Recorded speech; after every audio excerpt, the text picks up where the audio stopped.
Seharusnya kau ikuti nasihat mereka. Keras kepala. Apa akibatnya? Lihat ini. Sampai jadi jelek begini masih pontang-panting. Kau sih terlalu menuruti gelora jiwa mudamu yang menggebu-gebu dan kurang pertimbangan. Penuh gairah memang, tapi tak logis. Coba kalau imajinasimu dulu tak ngawang-ngawang, tak akan sesulit sekarang keadaanku. Apa? Salahku sendiri. Enak saja kau ngomong. Kamu kan yang memilih jalan ini. So romantis, so beda dari yang lain. Terlalu percaya pada fiksi, pada puisi. Gayamu seperti seniman kali berdunia. Estetika, estetika. Nih, lihat. Kamu sangka semua ini bisa membuatmu meraih apa yang kau impikan. Coba kalau kau dulu bersikap patuh seperti teman-teman sekelasmu. Berpikir dan bertindak sebagaimana anak-anak yang waras pikirannya. Sekolah dengan baik, hidup tertib, menggembleng diri supaya menguasai keahlian di bidang yang lebih bernilai guna dan bisa diandalkan. Untuk mendapat pekerjaan yang layak, kamu malah edan-edanan dengan fiksi, puisi, seni. Hah, inilah hasilnya. Begadang setiap malam demi menumpahkan segala ide, imajinasi, getaran-getaran lembut dari palung jiwa terdalam. Semua yang tak bisa dinyahkan lagi. Membayang-bayangi jiwamu sepanjang hayat. Mengilhami, menginspirasi, membentuk watak dan karakter. Seimbangkan. Seperti anak perempuan di kampung. Saya juga tahu cerita istimewa apa yang pernah saya miliki dan bisa saya banggakan. Selain cerita yang lumrah dan tak akan mengilhami siapapun, tapi sejak guru bahasa Indonesia kami menunjukkan sebuah puisi yang sangat indah, saya merasa seperti ada yang dituangkan ke dalam kepala dan dada saya, membuat semuanya terasa berbeda. Saya seperti dibimbing oleh kekuatan dari dalam diri, dan tak bisa saya jelaskan. Saya tak pernah membenci pelajaran-pelajaran yang lain, tapi saya jadi cinta banget dengan puisi. Novel-novel hebat dari pengarang-pengarang di negeri ini maupun pengarang dunia. Musik, drama, lukisan, tari. Semua keindahan dalam karya seniman yang tak habis saya kagumi. Tapi lalu teman-teman di kelas menganggap saya so tua, tua sebelum waktunya, orang aneh, gak matching dengan umur, so berat, seniman anakan, dan jumlah geral khusus lainnya yang saya peroleh. Teman-teman tidak mengucilkan saya. Mereka hanya senang mengolok-olok demi bisa tertawa lantang bersama-sama. Tapi saya senang. Setidaknya saya bisa membahagiakan mereka. Apa? Aku mengacaukan hidupmu? Aku yang mengakibatkan nasib yang selalu kau keluhkan itu. Hei Nona, oh maaf. Kau masih Nona atau sudah nyonya?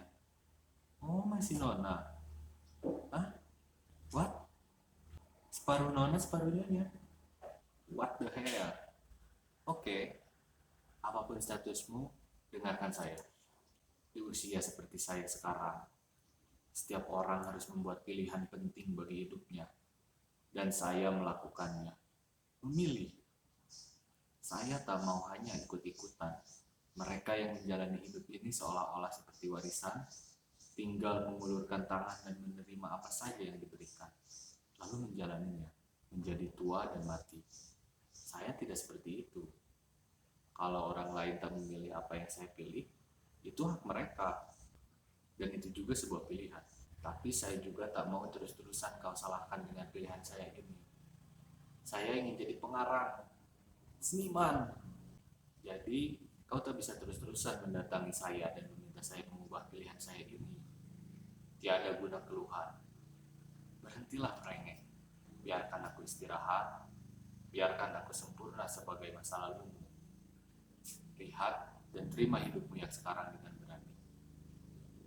Saudara-saudara, profesi yang saya pilih ini mungkin memang tak menjanjikan dengan sial yang hebat, popularitas berlimpah, atau status yang membanggakan bagi keluarga. Tapi saya harus melakukannya. Dan saya tahu saya akan mendapat dukungan dari siapapun. Mungkin mereka tak akan menghalangi saya karena saya keras kepala, tapi mereka pun tak akan menunjukkan dukungan. Saya hanya akan dibiarkan dengan pilihan ini, sambil diam-diam mereka berharap saya gagal, sehingga mereka bisa mencibir dan menunjukkan ke depan muka saya bahwa pendapat mereka lah yang benar. Lalu akan berkata kepada saya, persis selalu kau berkata, kapok, makanya jadi anak jangan ngeyel. Benar kan Firibus? Bagaimanapun jadi PNS itu pilihan terbaik. Sudah banyak contohnya. Jadi profesi sepertimu itu mesti siap susah. Kok masih nekat?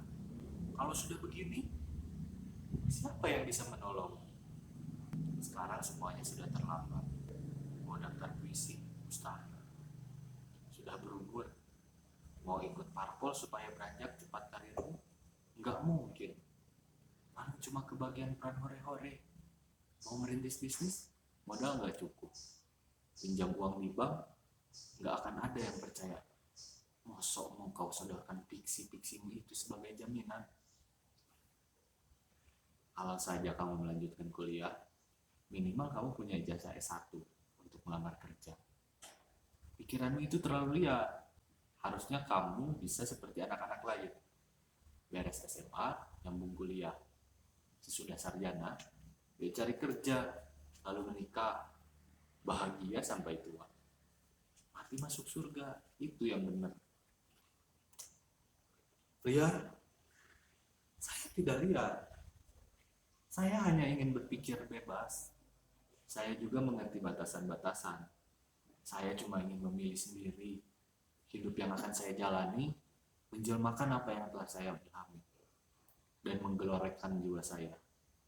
Mengapa sebuah pikiran bebas harus selalu dicurigai dan dianggap berbahaya? Mengapa seorang anak SMA dianggap tak patut punya pandangan yang melampaui usianya? Apakah seorang remaja hanya pantas berpikir mengenai hal-hal yang remeh? Serba permukaan. Mengapa seorang remaja yang tidak suka dengan film dan novel percintaan yang cengeng dan lebay dianggap aneh? Apakah seorang perempuan seusia saya akan menjadi sinting hanya karena menggemari puisi, sastra? Apakah cita-cita yang dianggap benar harus selalu sesuai dengan standar hidup orang banyak? Apakah setiap orang yang selalu belajar dan bekerja tekun hanya dianggap benar kalau jadi PNS? Atau polisi, tentara, pegawai bank, perintis bisnis? Di luar profesi-profesi yang dianggap menjanjikan itu, orang akan dianggap gagal atau keliru. Apakah menjadi seorang anak remaja sama artinya memenuhi kepalamu dengan tempat nongkrong yang asik, mengumpulkan sebanyak-banyaknya pertemanan di medsos, gonta-ganti status FB supaya up to date setiap hari? Sedang PDKT dengan siapa, berapa kali ganti pacar atau masih jomblo, mengumpulkan daftar hal-hal yang menyebalkan dan menyenangkan untuk jadi obrolan di hari libur sekolah, selfie di semua tempat lalu mengeditnya supaya bisa dipajang jadi foto keren di Instagram. Saya tidak membenci semua itu. Saya hanya tidak rela kalau hanya itu isi batok kepala saya ini. Saya hanya ingin melihat dan menjalani hidup saya dengan cara berbeda. Saya hanya tidak ingin hidup saya terlalu penuh dengan buih. Saya hanya ingin selalu bergelora, digerakkan oleh tenaga yang amat kuat dan murni dari dalam diri saya, terus menerus terilhami, dan saya menemukannya dalam puisi, musik, sastra. Apa itu salah? Barangkali kalian juga mulai berpikir bahwa kata-kata saya ini, kalimat-kalimat yang saya ucapkan ini, bukan berasal dari alam pikiran seorang anak SMA. Atau barangkali juga ada yang mulai berkata dalam berpikir,